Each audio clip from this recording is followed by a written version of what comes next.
nouvelle vidéo et il s'agit de la deuxième partie du bilan du Romanticity Challenge 2024. Avec une nouvelle fois 6 livres à vous présenter, 5 en physique et un e-book. On commence tout de suite par La chasseuse et l'alchimiste d'Alison Saft, paru chez Big Bang. Oui, c'est bien ça. Et pour celui-ci, je lui ai mis de mémoire, je lui ai mis 16. Dans cette histoire, on va en fait suivre Margaret. Margaret qui a une maman, Evelyn, qui disparaît régulièrement pendant des semaines, des mois, parce que c'est une alchimiste renommée, etc. Et Margaret, elle n'est pas comme sa mère. Elle est une bonne chasseuse, ça oui. Elle sait traquer des animaux, enfin elle sait bien se défendre, mais elle n'est pas alchimiste. Et il va y avoir un concours dans cet univers qui n'est pas vraiment dans le nôtre. On ne sait pas vraiment où est-ce qu'on se situe. Pour ma part, je dirais qu'on n'est pas dans le nôtre.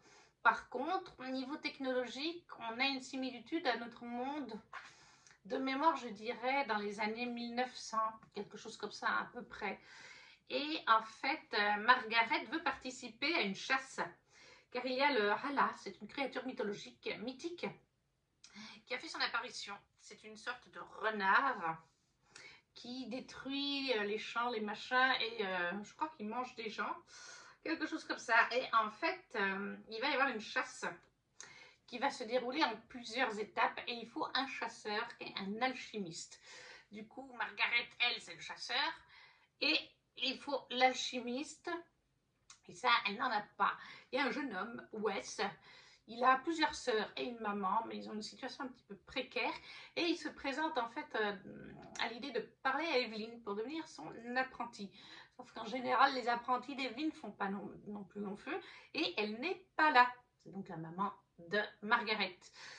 Il va essayer du coup de convaincre Margaret de faire avec lui la chasse au Hala. Ou c'est elle, je ne sais plus, mais un des deux, ou ensemble, enfin, ils vont décider en tout cas qu'ils vont faire cette chasse en s'alliant. Lui en tant qu'alchimiste, mais qui a vraiment des petites bases, et elle en tant que chasseuse. Ils ont plusieurs jours pour se préparer à ça. Il y a plusieurs épreuves. Il y a une épreuve où ils doivent montrer l'alchimie en question de l'alchimiste, etc. Ils vont vivre ensemble donc dans la demeure familiale de Margaret. Chacun s'entraîne de son côté, des fois ils discutent un petit peu ensemble. On est en fait sur ce roman, alors ça je savais, sur une romance plutôt que sur la chasseuse et l'alchimiste dans le sens de la chasse. Alors oui, comme je vous dis, il y a plusieurs épreuves, donc ça va durer sur plusieurs jours, mais la chasse en elle-même, elle est expédiée en 1 ou 2 chapitres. Approximativement, c'est ça. En une vingtaine de pages, sur un gros livre, vous avez peut-être 20 ou 30 pages qui concernent la chasse en elle-même. Et c'est vrai que ça peut perturber. Bon, moi, je le savais, donc j'étais prévenue, mais ça m'a quand même perturbée. Parce que je m'attendais à ce que la chasse dure un peu plus longtemps. Alors qu'on se consacre sur les petites épreuves, il y en a 2 ou 3 avant la chasse, pour les inscriptions, tout ça. Et surtout sur la relation entre Margaret et Wes. Mais même leur relation amoureuse, je ne l'ai pas vraiment appréciée. Parce qu'en fait, Wes, alors, il cherche à cacher un petit peu son manque de confiance à quelque part, mais en fait, il joue les mecs, comment dire ça? C'est-à-dire qu'il joue les charmeurs avec les filles et tout ça. Et ça fonctionne hein, pour beaucoup de filles. Sur Margaret, ça prend un peu de temps. Mais le souci, c'est qu'il va se rapprocher d'une jeune femme qui fait partie en plus d'un gang qui fait un peu, qui embête Margaret. Ça, par contre, c'était très bien dans ce roman, tout cet aspect, parce qu'il y a plusieurs religions et politiques, surtout religions. Et il y a plusieurs peuples différents avec des croyances différentes. Et Margaret et Wes, de par leurs différences, vont être persécutés par ce gang. Et en fait, la jeune femme, je crois que c'est la sœur ou la meilleure amie d'un du gang. Alors, elle n'est pas toujours avec eux, voilà, mais elle est quand même concernée. Et Wes va quand même se rapprocher d'elle, alors que par contre, il déteste le chef du gang. C'est vraiment le chef qui dit des choses cruelles à notre personnage de Margaret et même à Wes. Du racisme, donc, une certaine forme de racisme. Et en fait, il se rapproche par contre de sa sœur ou de sa meilleure pote, la jeune femme. Ils vont sortir un petit peu ensemble, ils vont se rentrer dedans, etc. Donc une partie du livre, il est intéressé par cette fille, même si on sent que Margaret lui plaît aussi, mais il est plutôt après cette fille. Et puis soudainement, il va se mettre après Margaret. Alors que quelques chapitres avant, il était encore en train de faire une sortie avec l'autre fille, de la draguer. Et moi, ça, je n'ai pas apprécié en fait. Si tu craches sur une fille, si soi-disant tu as des sentiments pour une fille, en l'occurrence là, Margaret, tu ne vas pas draguer une autre à tout bout de champ, lui faire des sourires, des clins d'œil, des machins. Enfin, non, pour moi, ça passe pas. C'est parce que c'était pas fait de manière innocente, c'était fait de manière jolie, etc. Donc non, pour moi, ça fait des points en moins, forcément.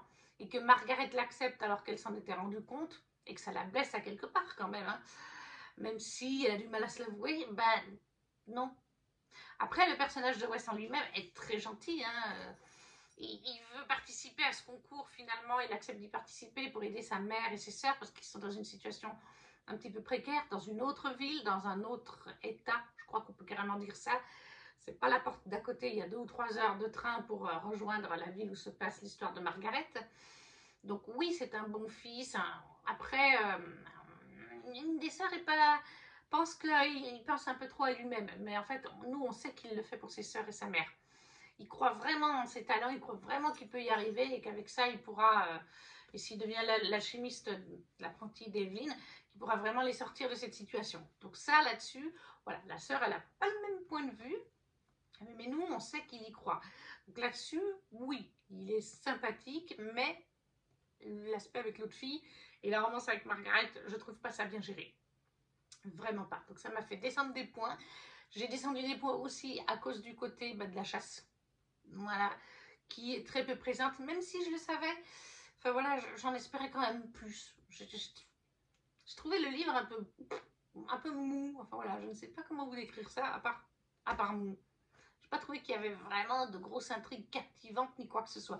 Par contre, comme je dis, le world building en lui-même était intéressant. L'époque qu'on n'arrive pas à situer, ni si on est chez nous ou pas, on n'arrive pas à le situer. Ça, c'est bien fait. Et donc, les croyances politiques, religieuses, tout ça, ça, c'était bien mené. Parce qu'on a vraiment des propos, des fois, pas sympas pour Margaret et Wes envers leur religion, envers leurs différentes origines ethniques. Et ça, malheureusement, ça fait écho à encore ce qu'on a de nos jours dans notre monde actuel. Donc ça, c'était un bon point, mais pour moi, c'est vraiment le seul bon point du roman. Après 16 s'arrête, c'est une note convenable. J'ai quand même passé un moment sympa. C'est juste que c'était pas transcendant et que je sais que je ne le relirai pas. Voilà. Après, dans la première partie de ce bilan, je vous ai présenté un autre livre d'Alison Soft en anglais, A Fragile Enchantment, qui est aussi sorti, je crois, chez Big Bang en français. Et ben voilà, on en revient. J'avais mis un petit peu plus haut la note parce que j'ai préféré A Fragile Enchantment, même si en plus il était en anglais, que celui-là. Malgré le fait que dans A Fragile Enchantment, si vous voulez voir l'avis du tome, de ce livre-là, dans la première partie, je disais bien qu'il y avait beaucoup de choses qui s'inspiraient trop de Bridgerton, et surtout de la saison 2 de Bridgerton, mais la note était un petit peu au-dessus de celle-là. Voilà, j'ai quand même une petite préférence entre les 2 livres de Alison Shaft que j'ai pu lire jusqu'à maintenant. Celui-là est en dessous, pour les raisons que je vous ai dit. Après, il se lit quand même hyper facilement, parce qu'il est écrit assez gros. Voilà, et puis les chapitres ne sont pas forcément, je vais regarder, mais de mémoire, ils ne sont pas très gros. Voilà, page 93 à 107. Oui, ça fait 13 pages, 10, 13, 14 pages. Mais c'est écrit assez gros chez Big Bang, ça se lit assez facilement, c'est bien aéré. La plume est bonne aussi, c'était bien compréhensif. L'histoire se lisait tranquillement, on comprenait bien ce qu'on lisait. On avait les sentiments des personnages qui étaient bien développés aussi, ça, il n'y a pas de souci. C'est juste que ça pêche pour moi au niveau de la relation amoureuse. Pour moi, c'est un non. Le mec qui va draguer d'autres nanas et qui, pouf, en une demi-journée, tout d'un coup, s'intéresse soi-disant à toi. Ou alors je crois qu'il dit à un moment donné qu'en fait, il faisait ça pour la rendre jalouse ou quelque chose. Non, mais non, en fait. Et puis le côté chasse est un peu trop plat à mon... Voilà, donc, La chasseuse et l'alchimiste d'Alison Soft. 16, c'était paru chez Big Bang, et ça je l'avais mis du coup, je l'avais mis pour carte, j'ai dû le mettre certainement quand j'ai eu fini le livre pour Young Adult, parce que c'est du Young Adult, et peut-être aussi pour Polaire, j'avais dû peut-être le mettre pour Polaire parce que de mémoire, et ça se voit, on est en hiver me semble-t-il, de mémoire. Ensuite j'ai lu Un plaisir coupable, La malédiction des roses, le tome 1 de la saga Dark Fairy Tale de K.F. Breene chez Bookmark dans les éditions Lost Kingdom. Ça, c'est l'édition reliée qui est juste trop belle. Alors, si vous suivez ma chaîne, vous savez que je vous l'ai présenté il n'y a pas très longtemps dans les réécritures de La Belle et la Bête, puisqu'ici, on est sur une réécriture de La Belle et la Bête. Pour vous donner ma note pour ce tome 1, je lui ai mis 18. Alors, c'est très particulier parce que c'est un coup de cœur, mais je n'ai pas mis 20 sur 20. C'est une lecture plaisir coupable. Comme je le disais dans ma vidéo sur les réécritures de La Belle et la Bête, on est ici dans une réécriture de cette dernière très spicy. Ce premier tome, en plus, n'est pas très gros.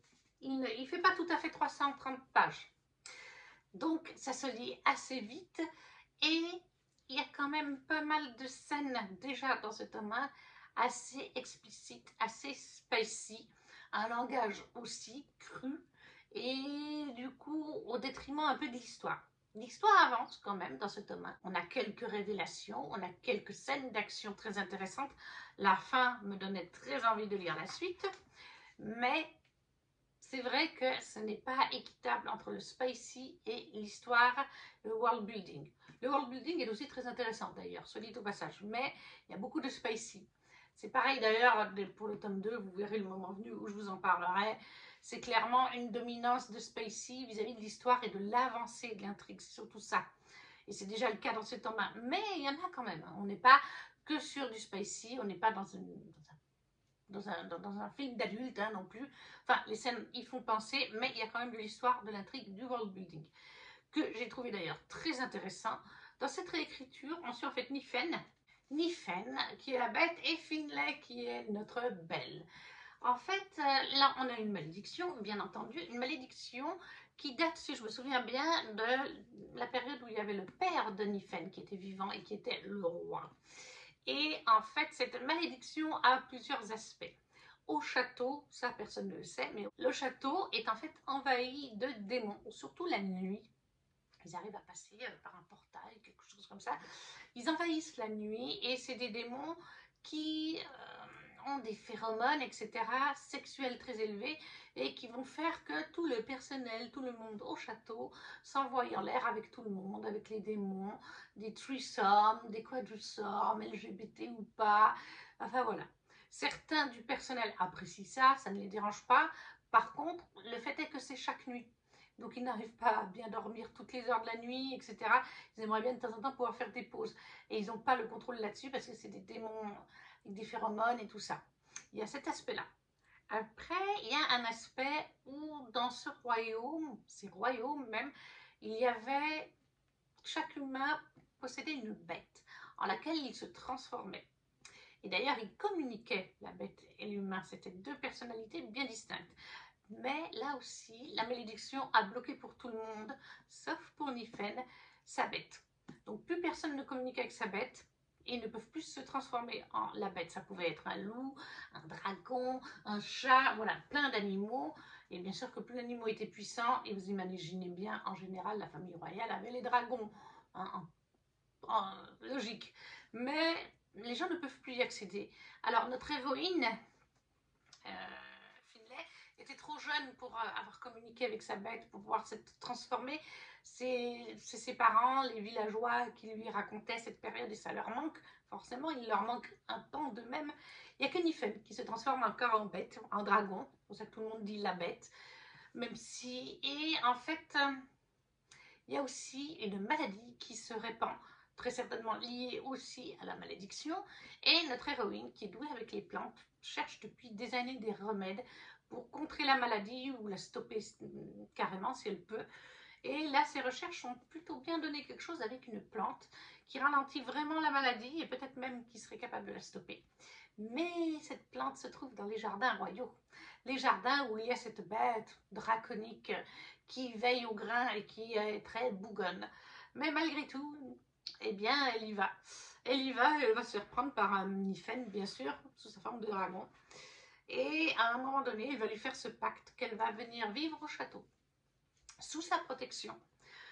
Donc il ne faudra pas qu'elle sorte la nuit du château, parce que quand elle va y arriver, en effet, elle va découvrir ce qui se passe la nuit. Ils sont tous occupés, justement, ils ne s'en rendent pas compte. Hein. Il est là pour la protéger, mais elle s'en rend compte, voilà, elle voit genre une partouze, des machins et tout. Donc Nifen lui explique, ça fait partie de la malédiction. Elle connaît les démons. Les démons, il y en a aussi dans les villages. Hein. Ils essayent de faire céder à la tentation et tout ça, ou à des pactes avec les villageois. Mais il lui dit bien, la nuit, tu resteras enfermé dans ta chambre. Si tu es enfermé, tu risques rien. Et lui n'est pas touché non plus par cette malédiction. C'est aussi tout l'aspect de sa malédiction à lui, c'est qu'il voit son royaume dépérir, il voit ce qui se passe avec ces pauvres gens du château qui la journée sont parfaitement eux-mêmes hein, d'ailleurs, et puis le soir, voilà. Mais donc voilà, la nuit elle est enfermée dans cette chambre et la journée elle peut se balader dans le château et ils vont ensemble essayer de continuer d'améliorer les fleurs, d'améliorer leurs remèdes pour essayer d'améliorer les choses, mais en même temps Nifen est très défaitiste parce que il sait qu'il faut pas, enfin voilà, il y a certains aspects de la malédiction qu'il ne faut pas les chercher à remuer, sinon ça pourrait empirer les choses. C'est une réécriture de La Belle et la Bête, voilà. Moi j'adore, c'est plaisir coupable. Je lui ai mis 18 parce que justement, j'aime le spécie, il y en a énormément et ça ne me dérange pas, je l'adore, c'est plaisir coupable. Mais c'est vrai qu'un peu plus d'histoire, un peu plus d'intrigue, d'avancée et d'action aurait été mieux. Alors, il y en a plus dans le tome 2, mais il est aussi plus épais et il y a aussi plus de scènes explicites. On va dire que dans le tome 2, on doit être sur 60% de scènes explicites, etc. Et 40% d'intrigue, action en dehors de ça. Là, on est plus sur du 50-50, je dirais, comme il n'est pas très gros. Mais moi, je l'ai beaucoup aimé. Et je crois que le tome 2, j'ai mis 19 quand même. Mais là, pour ce tome 1, j'ai mis 18 parce que ça pêche quand même. On ne peut pas dire le contraire. Après, l'autrice, elle prévient. Hein. Dès les premières pages, c'est marqué. L'autrice le dit bien. À un moment donné, dans les premières pages, elle le dit bien. Vous m'avez demandé plus spicy. Voici plus spicy. Parce que je pense qu'elle faisait peut-être déjà du spicy un petit peu dans ses autres sagas et tomes, etc. Et je pense que ses fans lui ont dit, fais une fantasy avec beaucoup de spicy. Et donc, elle a réalisé leur souhait. Ça, c'est très spicy, c'est très osé. Mais voilà, ça reste un plaisir coupable, donc ça reste un coup de cœur. Mais la note n'est pas en adéquation, parce qu'il faut rester logique. Alors ça se lit hyper vite, hein. Comme je vous dis, 300 pages et des bananes. Les chapitres sont vraiment pas trop longs. Je vais essayer de vous dire la taille. Voilà, 35 à 51. Ça fait donc une quinzaine de pages. C'est quand même écrit assez gros. Il y a des grandes marges sur tous les côtés. De toute façon, moi je trouve que de manière générale, les bookmarks Lost Kingdom se lisent bien. Peut-être vis-à-vis de la mise en page, de la forme du texte, aussi de la taille. Moi, je trouve que ça se lit bien. L'écriture reste bonne, elle est agréable à lire, elle est fluide. Ça fait le taf. Franchement, ça fait le taf. Et pour moi, c'est donc 18 sur 20, mais un coup de cœur. Pour le tome 1 de Dark Fairy Tales de K.F. Breene, chez Bookmark, les éditions dans la collection Lost Kingdom. Et ce tome-là, je l'ai donc mis. Eh bien, je l'ai mis dans Saga. Une mise tout l'overse. Oui, au début, ils ont une attirance, mais au début, voilà, c'est vrai que... Mais surtout pour Saga. Et je crois que ça s'arrête là, en fait. Au final, je ne l'ai mis que pour Saga. Ce n'est clairement pas un Young Adult. Et il n'y a pas de carte. Donc, c'était surtout pour la Saga. Ensuite, pour ce challenge, j'ai lu le Webtoon sur l'application Webtoon parce que j'ai arrêté de les lire en physique, ça coûtait trop cher, c'était trop volumineux. J'ai lu Laurier Olympus, les tomes 3 et 4 lors de ce challenge de Rachel Smiles, qui sont parus chez Hugo BD pour le physique, mais moi, comme je vous dis, c'est sur l'application Webtoon. Alors, je situe à chaque fois quand je mets ça dans un challenge, je cherchais, je crois que c'est sur Wikipédia, ils nous disent le tome X va de tel chapitre à tel chapitre, parce que sur Webtoon, vous avez juste des épisodes 1, 2, 3 jusqu'à 100 ou 200, je ne sais plus. Il y en a pas mal, hein, des épisodes pour Laurier Olympus. Donc là, je sais que j'avais lu les tomes 3 et 4. Dans Laurier Olympus, est-ce que j'ai vraiment besoin d'en parler? On est avec Hadès et Perséphone sous forme de BD Webtoon, donc. Et dans cette histoire, Perséphone va rencontrer Hadès. Ils vont d'abord se lier d'amitié, même s'ils vont tout de suite avoir des sentiments l'un pour l'autre. Ils vont lutter contre ça, surtout qu'Hadès a une espèce de relation avec Mantis. Perséphone, elle, va commencer à travailler pour Hadès, un stage organisé par je ne sais plus quel groupe. Et je crois que c'est dans celui-là aussi où Perséphone fait partie d'un club de vierges ou quelque chose comme ça, qui se préserve, enfin bref. Et au fil de l'histoire, il s'est passé certaines choses.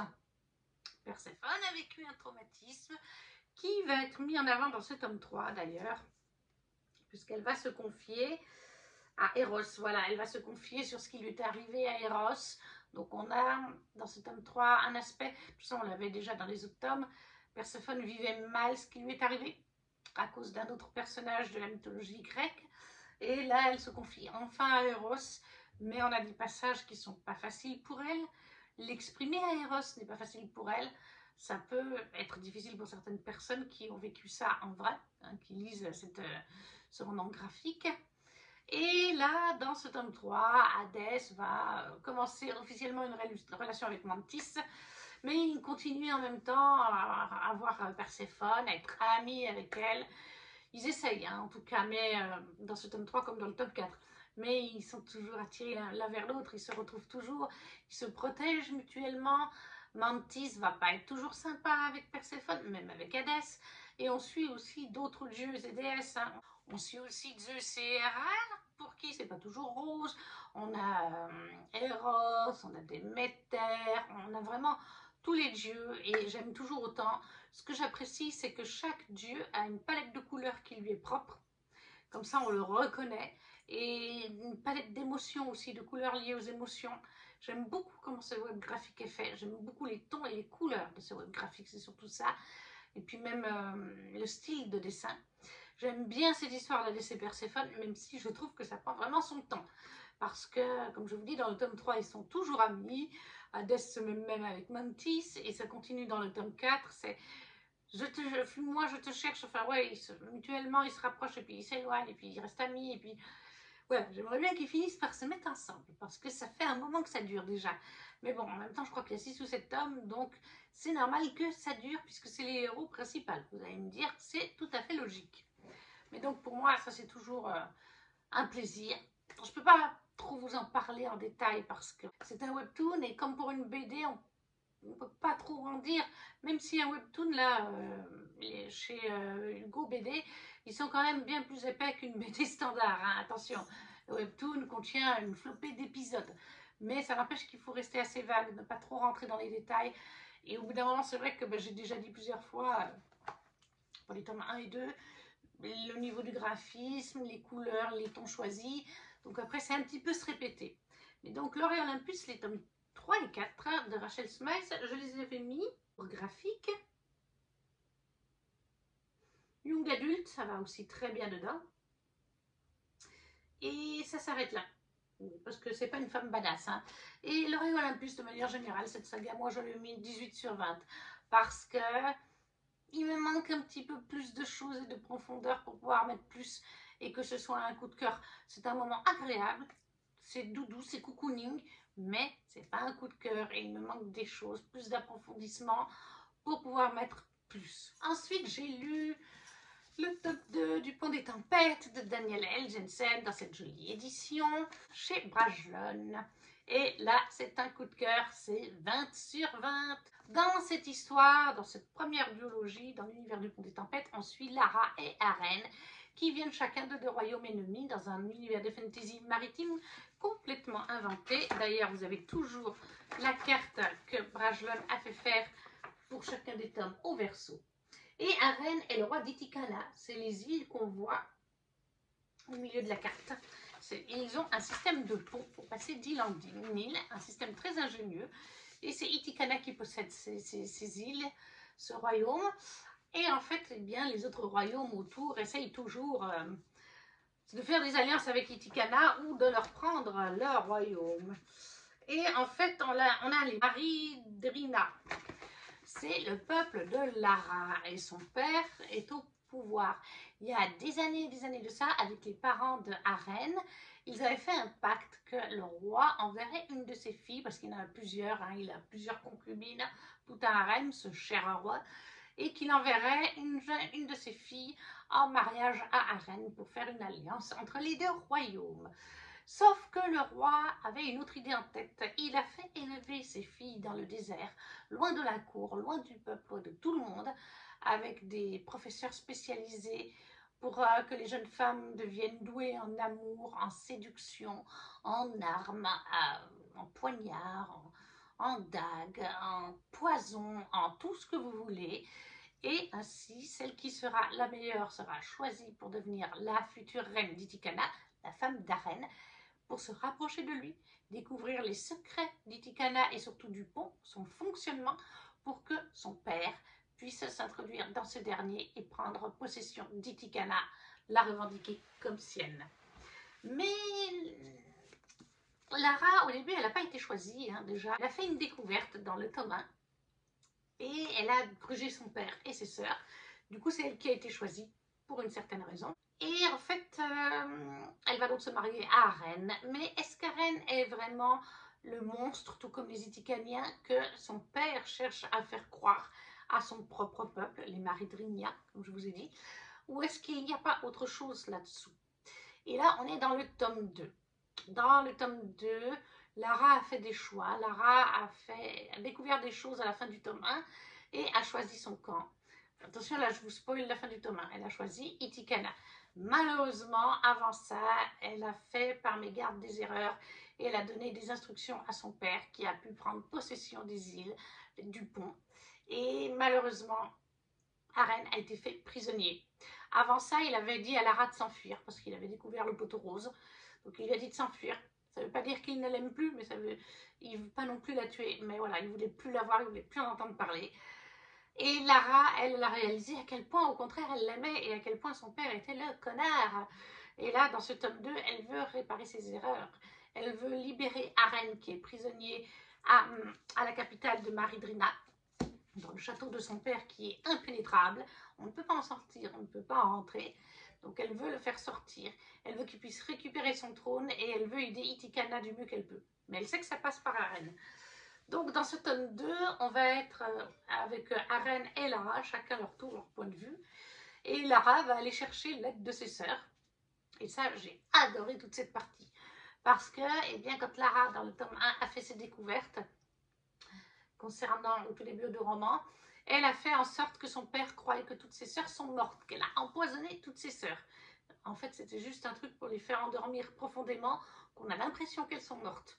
Et elle avait laissé une note à ses sœurs en leur expliquant « Notre père avait prévu de toutes nous tuer, sauf celle qui gagnerait, à ses yeux, la place de reine d'Itikana. » Et c'est pour ça que je vous ai empoisonné, pour que vous puissiez vivre votre vie loin de cette école au milieu du désert où elles ont été élevées. Donc voilà, les sœurs se sont éparpillées, elles ont fait chacune leur vie, bien contentes de sortir de toutes ces machinations. Et là, Lara va chercher plusieurs d'entre elles qui ont une dent contre leur père, vous imaginez bien. Déjà de base, elles n'étaient pas fans de leur père, mais découvrir qu'ils avaient prévu de les tuer, ça passe pas. De découvrir, certaines étaient assez proches de Lara, et donc aussi ont envie de l'aider à récupérer son mari, quand elles comprennent qu'elle l'aime et qu'elle regrette ce qu'elle a fait. Donc j'ai adoré tout cet aspect. J'en aurais voulu encore plus, parce que les sœurs ensemble, et bien mon petit coco de roi, t'as fait une grave erreur de vouloir les former comme ça, parce que c'est des badass au possible, toutes les unes les autres, elles ont leurs capacités, leurs points forts, et bien sûr qu'elles vont arriver à leur fin et à faire libérer Arène. Voilà, et tout cet aspect-là, c'était génial. J'ai adoré. J'ai adoré voir Arène prisonnier, le voir aller entre les méandres de la cour du roi, parce que même s'il est prisonnier, il va quand même créer une ou deux alliances. Je resterai vague, je ne vais pas trop vous en dire. Et j'ai adoré d'ailleurs découvrir ce personnage-là avec qui il va s'allier. J'ai adoré bien sûr les parties de Lara et Arène. Lorsqu'ils vont dans le désert et tout ça, à un moment donné, j'ai vraiment cru qu'Arène laissait tomber Lara dans le désert. J'y ai vraiment cru. Même si ça ne collait pas, parce qu'il est plein de colère envers Lara, en même temps il continue à l'aimer. Donc c'est pour ça que j'étais là. C'est pour ça que j'y ai cru, parce que, à cause de la colère. J'ai adoré leur relation très comme ça et très... Et puis la fin, j'ai surkiffé la fin, la bataille pour Itikana. Je vous dirai pas comment ça finit par contre, puisque ça continue dans la suite de la saga, puisque le Pont des Tempêtes fonctionne par 2 duologies. Il y aura 6 tomes, je crois, mais à chaque fois 2 duologies. La première duologie, c'est la romance d'Aren et Lara, avec Itikana et Maridrina. Et le tome 2 et 3, c'est le frère de Lara, avec qui est donc l'héritier au trône, et une jeune femme qui vient du royaume de Valcota, voilà, l'héritière de Valcota. C'est une sorte de Roméo et Juliette d'ailleurs pour le tome 3. Donc, et après, je sais que le 5-6, ce sera, je crois, sur la sœur de la reine et un jeune homme que pour l'instant je n'ai pas encore rencontré. On a peut-être parlé de lui, mais j'ai pas cherché à me renseigner plus que ça. Je ne veux pas me spoiler en lisant les derrière de couverture. Mais voilà, pour moi, ça c'est 20 sur 20, c'est une pépite, c'est une saga pépite. Coup de cœur, monumental. J'adore Lara et Aren. J'adore le world building qu'a fait Daniel L. Jensen avec cette histoire de pont qui permet de rallier les îles les unes aux autres, qui est possédée par le royaume d'Itikana, la personnalité des Itikaniens, les complots politiques, la romance, tout est plaisant, le world building, les descriptions de paysages, bref, c'est une lecture parfaite pour moi. Les chapitres ne sont pas trop longs de mémoire. Ben là, par exemple, j'ai un chapitre sur Lara Aren qui fait 1, 2, 3 pages. Voilà. Donc, des fois, là, il y en a 5. Voilà, des chapitres de 3 pages, de 5 pages. Donc, ça, j'aime bien. Parce qu'au moins, quand vous lisez tard le soir ou un petit moment dans la journée avant d'aller travailler ou je ne sais quoi, si vous avez encore 10 minutes, bah, tout d'un coup, vous voyez que le chapitre fait 4 pages, vous avez le temps. Alors que quand les chapitres font 20 ou 30 pages, vous n'allez pas forcément avoir le temps. Ou que vous allez être très fatigué le lendemain. Ça se lit hyper facilement. La plume de Daniel L. Jensen est toujours aussi addictive à mes yeux. Très bonne. Ça se lit facilement, c'est fluide, c'est agréable, c'est immersif. C'est actuellement ma saga préférée de l'autrice. Sans souci. Donc, Le Pont des Tempêtes, le tome 2 de Daniel L. Jensen, 20 sur 20 coups de cœur chez Brajlon. Et lui, je l'ai mis pour carte, bien entendu, puisqu'il y a une carte grâce à l'édition française. Femme badass, totalement. Saga aussi. Young adulte, oui, on peut dire que il y a un petit peu de spacey, mais c'est pas du tout comme celui d'avant, hein. Par exemple, il n'y a pas photo, là c'est de l'adulte adulte. Là, on est sur du new adulte, je dirais. C'est-à-dire qu'il y a un petit peu de spacey, mais il y a plus explicite que ça. Mais c'est pas pleinement non plus du young adulte, parce qu'il y en a quand même un tout petit peu.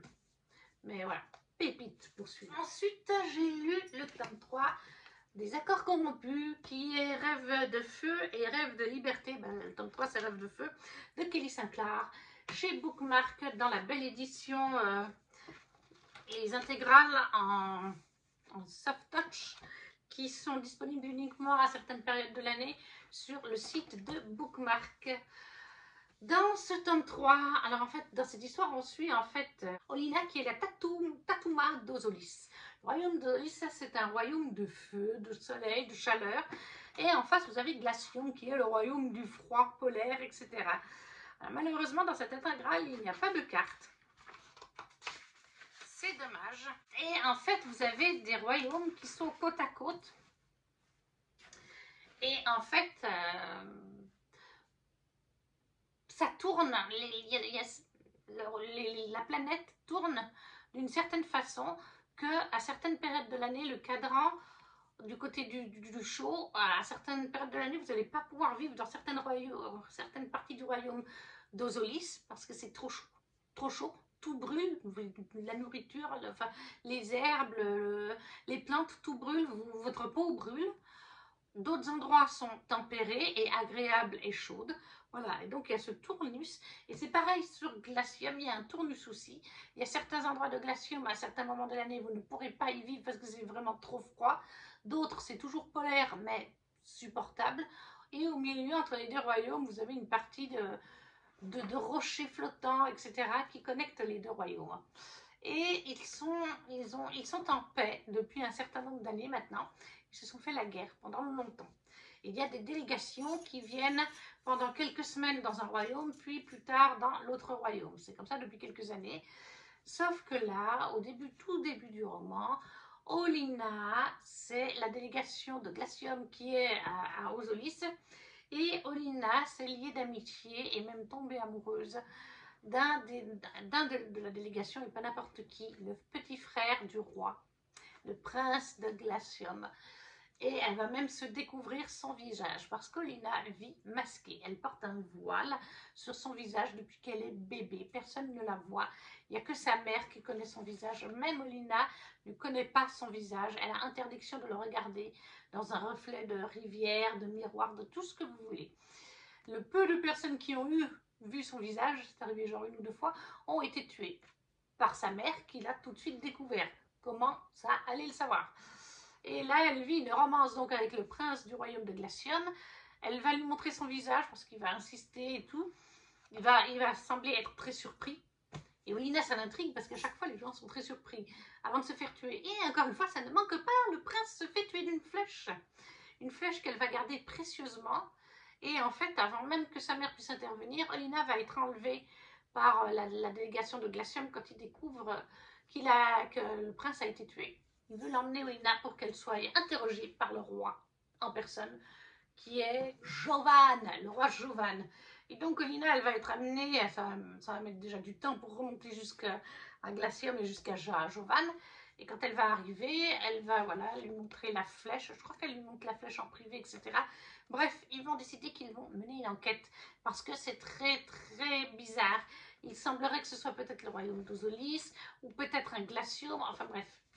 Et ça va être tout le tome 1, tout le tome 2 et même un peu ce tome 3 où Olenna cherche qui a tiré cette flèche réellement. Il y a plein de petits sous-entendus, de petits machins. Il faut qu'elle trouve la bonne personne. Dans le tome 2, elle ne pouvait plus faire ses recherches en tant qu'Olenna, invitée captive, entre guillemets, de Jovan. Et donc, elle s'est enfuie. Elle s'est retrouvée dans la seconde zone ou troisième zone du royaume de Glacium.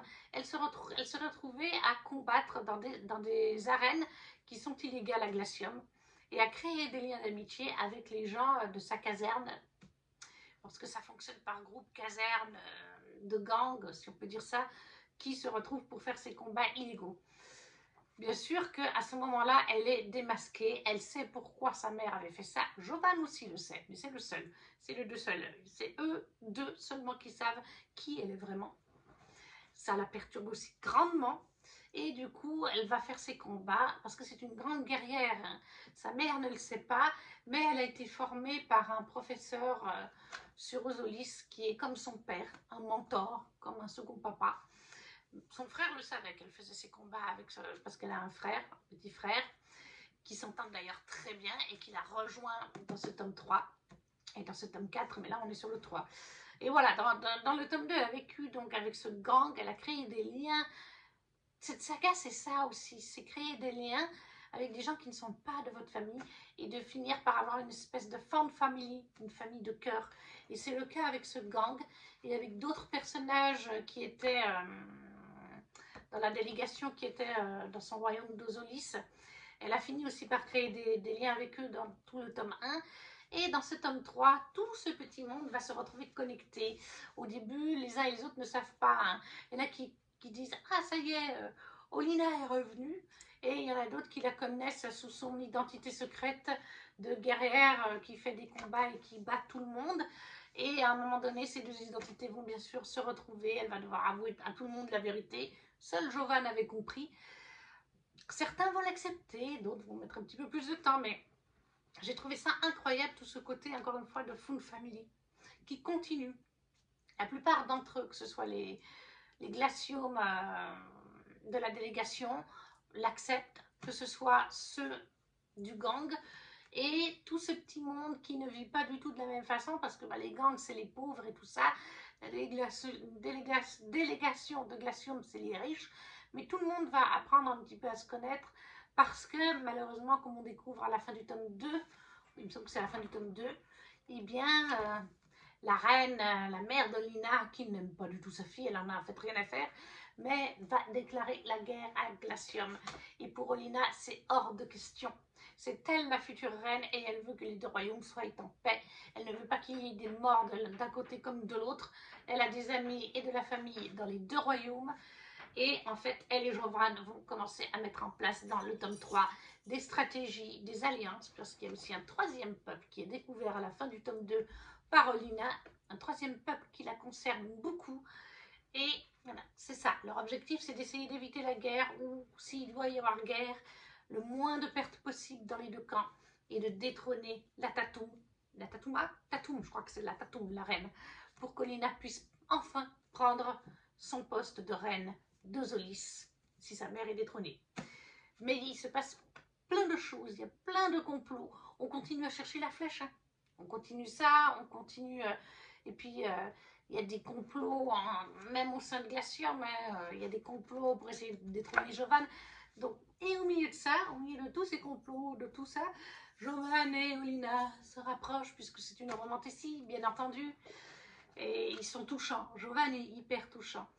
Ils mettent un moment à se rapprocher, même si on sent depuis le début du...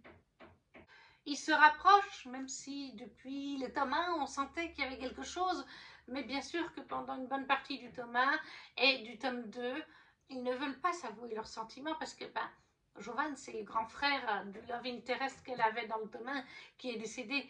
Donc ça se comprend qu'elle ait des réticences, ça se comprend que Jovan en ait aussi un petit peu. Ils ne veulent pas à quelque part... Et je suis désolée, il y a quelqu'un qui tape là. Donc du coup, comme je disais, il ne voulait pas entacher la mémoire de son frère, de son petit frère et de son love interest du premier roman, tout simplement. Et ça se comprend, mais ils sont hyper touchants. Et en même temps, ils doivent essayer de se montrer discrets, en tout cas pendant un temps, parce que voilà, c'est quand même la Tatoum d'Ozolis, c'est pas n'importe qui, même s'il y a des gens qui finissent par le comprendre. J'adore cette saga. Je ne sais plus combien je lui ai mis. Le tome 3, 19, voilà, et d'ailleurs le tome 4 aussi, c'est 19. C'est un mini coup de cœur pour cette saga que je trouve superbement bien écrite.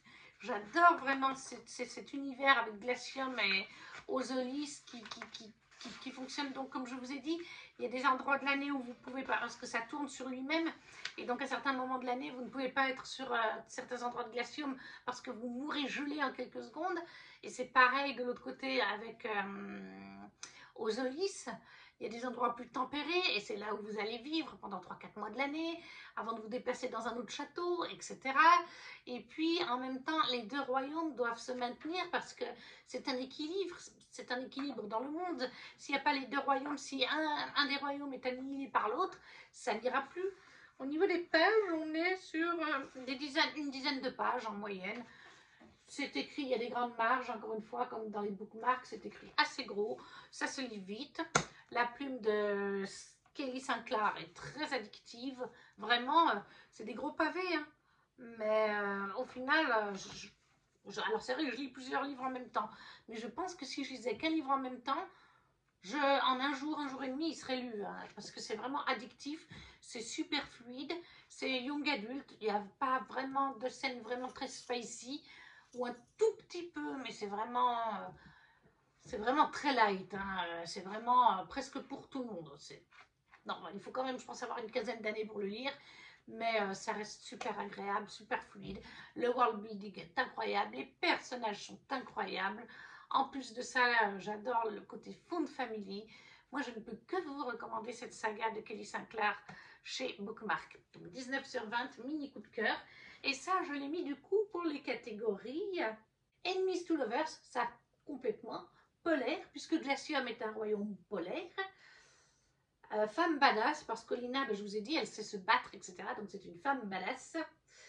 Favori de Kimi, c'est un favori de Kimi, c'est une saga qu'elle a adorée. La saga, parce que bien sûr c'est une saga. Et lire Rêve de glace. C'est donc Rêve de glace, c'est la saga au complet. C'est pour ça que j'avais prévu de lire les 2 tomes. Bon, j'en ai eu qu'un. Mais voilà, celui-là m'a fait gagner beaucoup de points dans cette challenge. Et on arrive au dernier livre de ce bilan qui est The Forest Grimm de Catherine Purdy, c'est l'édition Fairywood. Il est sorti en français chez De Saxus ou Sabran. Ah, je pense que c'est Sabran.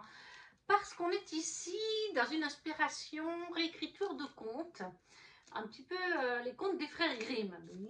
Mais la forêt s'appelle The Forest Grimm, de toute façon. Elle s'appelle bien la forêt de Grimm. En fait, on est ici dans une duologie, je crois. C'est le tome 1 d'ailleurs, celui-là. C'est l'édition Fairywood, je crois que je vous l'ai dit. Et en fait, on suit un village qui a été coupé du monde. Il est entouré d'une forêt, il a été coupé du monde. Dans ce village, il y a un certain temps de cela, il y avait un livre magique où on pouvait aller faire un souhait qui était exaucé. Et un jour, malheureusement, quelqu'un a fait un mauvais souhait pour tuer quelqu'un, il me semble. Et le livre et la forêt, qui est elle aussi magique, l'a décelé et le livre a été perdu. Le livre est perdu. Je crois qu'il reste une page ou quelque chose comme ça pour donner un indice pour ceux qui voudront partir à la recherche du livre perdu pour restaurer le village et la forêt telle qu'elle était à ce moment-là. Seulement, la forêt ne laisse pas partir les gens facilement de leur village. Beaucoup d'entre eux meurent quand ils vont dans la forêt ou alors, après quelques petits pas dans la forêt, font demi-tour ou sont recrachés par la forêt. Mais il y en a beaucoup qui meurent. Et en fait, de temps en temps, des jeunes, puis des gens mettent leur nom dans une espèce de vasque et la vasque va recracher leur nom. Quelqu'un tire le nom et cette personne est alors acceptée pour aller dans la forêt pour tenter sa chance. Et donc c'est là que des fois la forêt la recrache quelques heures plus tard, un peu perturbée mais vivante, et la plupart du temps on ne la recrache pas. Donc elle est, on pense, décédée. Et elle a donné cet accord. D'autres personnages ont essayé, personnes du village ont essayé de passer dans la forêt. Et voilà, du coup, certains sont recrachés, donc d'autres non. Il y a aussi des gens qui choisissent de disparaître. C'est le cas de la fiancée du meilleur ami de la jeune femme qu'on suit. Notre jeune femme, c'est donc Clara. Et elle a un meilleur ami, mais je ne sais plus, Axel, là, voilà. Axel, c'est son meilleur ami, et en fait, lui, il est fiancé. Mais sa fiancée, le jour avant le mariage, elle s'est enfuie dans la forêt. C'est aussi le cas de la maman de Clara, qui se portait très bien, et un jour a décidé d'aller dans la forêt, alors qu'elle sait que la forêt les tue, en les faisant disparaître, etc. Mais on ne sait pas vraiment. Ils disparaissent, on ne sait pas s'ils sont morts, ces gens.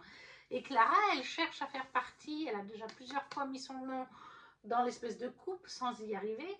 Et là, en fait, elle a découvert un moyen d'aller dans la forêt, en dehors de la coupe, grâce à une cape magique, une cape rouge. Elle ne sait pas qu'elle est magique, hein. Elle n'est pas vraiment magique, mais c'est qu'elle est rouge. C'est la cape du petit chaperon rouge. Et je crois que c'est une cape qui vient de sa maman, qui était spécialement pour elle. Et elle se doute que cette cape lui permettra de franchir le truc. Je ne sais plus comment elle en est venue à cette conclusion. Mais elle le tente. Sauf que le jour où elle le tente, il y a Axel. Et elle va accepter de le prendre avec elle. Il doit porter aussi quelque chose de rouge. Un morceau de la cape, je crois. Genre autour du cou, si je me rappelle bien. Parce qu'il est là, Axel. Oui, c'est ça. Un bout de la cape autour du cou. Et oui, ça permet de franchir la forêt et que la forêt les accepte. Et donc, ils vont partir dans cette forêt magique et ils vont découvrir plein de personnages qui sont en fait des villageois, mais des villageois qui ne se souviennent pas de qui ils sont. Ils se prennent pour, il y en a une, elle se prend pour Réponse, littéralement. Il y en a une autre, elle se prend pour je ne sais plus qui, mais bref, tout ce qui est lié au conte de Grimm, vous les retrouvez. À un moment donné, vous avez deux enfants qui veulent manger Axel et Clara. Donc ça nous rappelle aussi un conte, hein, parce qu'il faut se rappeler que les frères Grimm, contrairement à d'autres contes, les frères Grimm sont vraiment bien glauques. Hein. C'est pas les jolies versions qu'on connaît chez Disney, hein, c'est des fois très glauque. Et là c'est le cas. Et tout est connecté, est-ce qu'elle va retrouver sa mère ou pas? Il y a aussi sa grand-mère qui entre en jeu là-dedans, qui est au village toujours, la grand-mère de Clara. Il y a aussi sa meilleure amie à Clara qui entre dans l'histoire, qui est la petite sœur de la fiancée de Axel. Mais Axel, ça fait un moment qu'il a perdu sa fiancée, mais qui ne désespère pas et qu'il est content d'avoir pu aller dans la forêt. Mais en même temps, en passant du temps avec Clara, c'est une romanticie. Et forcément, Clara et Axel développent des sentiments l'un pour l'autre. Ce qui peut poser problème avec le fait qu'il est déjà fiancé, bien entendu. J'ai beaucoup aimé tout cet aspect magique, réécriture de ce conte qu'on met dans une forêt, des personnages qui ne savent plus qui ils sont, alors qu'ils sont des villageois. Certains qu'Axel et Clara connaissent beaucoup, et ça va leur faire du mal du coup de découvrir, parce que certains veulent essayer de les tuer même, donc ça leur fait du mal, parce que la forêt, même si elle les a acceptés, eh ben oui, certains personnages veulent les tuer. Est-ce que la forêt est vraiment de leur côté? Je crois qu'à un moment donné, ils sont à un endroit de la forêt, le lendemain, ils se réveillent totalement ailleurs. C'est pour ça qu'ils sont obligés de dormir côte à côte tous les trois, connectés avec la cape ou quelque chose comme ça, pour être sûr de se réveiller au même endroit, pour ne pas se perdre. C'est une forêt magique, voilà, c'est pleinement magique, c'est sombre, c'est tout ce qu'on veut, mais c'est young adulte, hein, donc ça reste quand même abordable pour des personnes de 12-13 ans, je dirais quand même. Mais bon, par contre, là, c'est la version VO, donc il faudra qu'ils lisent très bien en anglais. Le niveau d'anglais, moi, je l'ai trouvé très abordable. J'ai vraiment bien compris ce qui se disait, les clins d'œil au conte, les relations entre les personnages, tout ça. Le world building très intéressant, très original. Ça se lisait très bien, très vite, très addictif aussi. Et il faudra absolument que je lise la suite, que je me procure du coup la suite. Je crois qu'en VO, en VF, la suite est déjà sortie. Malheureusement, ce qui se passe avec les Fairy Loot, c'est que c'est pas donné. C'est pas donné, et je reçois la Romantasy Book Only et la Young Adult Box au complet. Donc je suis pratiquement à 80 € à peu près par mois avec Fairy Loot. Donc c'est un peu compliqué de prendre les autres sorties qui sont en dehors des box.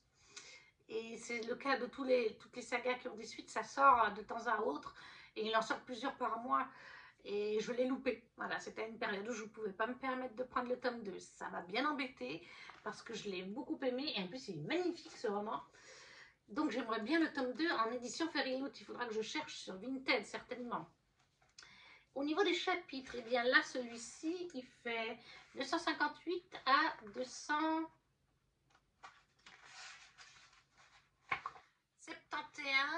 Donc oui, il fait 13 pages. Vous voyez, ça reste correct, surtout que les Fairy Loot sont écrits comme je trouve assez gros, avec des bonnes marges. Franchement, il s'est lu relativement vite pour un livre en VO. Et il était très compréhensif, donc, parce qu'il y a des niveaux d'anglais. Hein. Il y a certains livres où j'ai un petit peu plus de mal à tout bien comprendre, et d'autres où c'est hyper simple, et celui-là, il était relativement simple quand même. Donc, The Forest Grimm, le premier tome de la duologie, il me semble que c'est une duologie, de Catherine Purdy, l'édition Fairy Loot. Et pour ce roman, je lui ai mis 17. Voilà, c'est une très bonne lecture. C'est pas un coup de cœur, mais j'ai passé un bon moment. Et je l'ai mis du coup dans les catégories livres en anglais. Et en fait, ça s'arrête là parce que malheureusement, les autres... Non. Ah, bah Saga, oui, puisque c'est une duologie. Je ne sais pas si je l'avais mis vraiment sous Saga lors du challenge, mais je pense. Donc voilà. Et ça, c'était le dernier livre de notre date lecture. Je vous ai donc présenté 5 livres plus le webtoon tome équivalent au tome 3 et 4 en format BD chez Hugo dans cette update lecture. J'espère qu'il vous aura plu.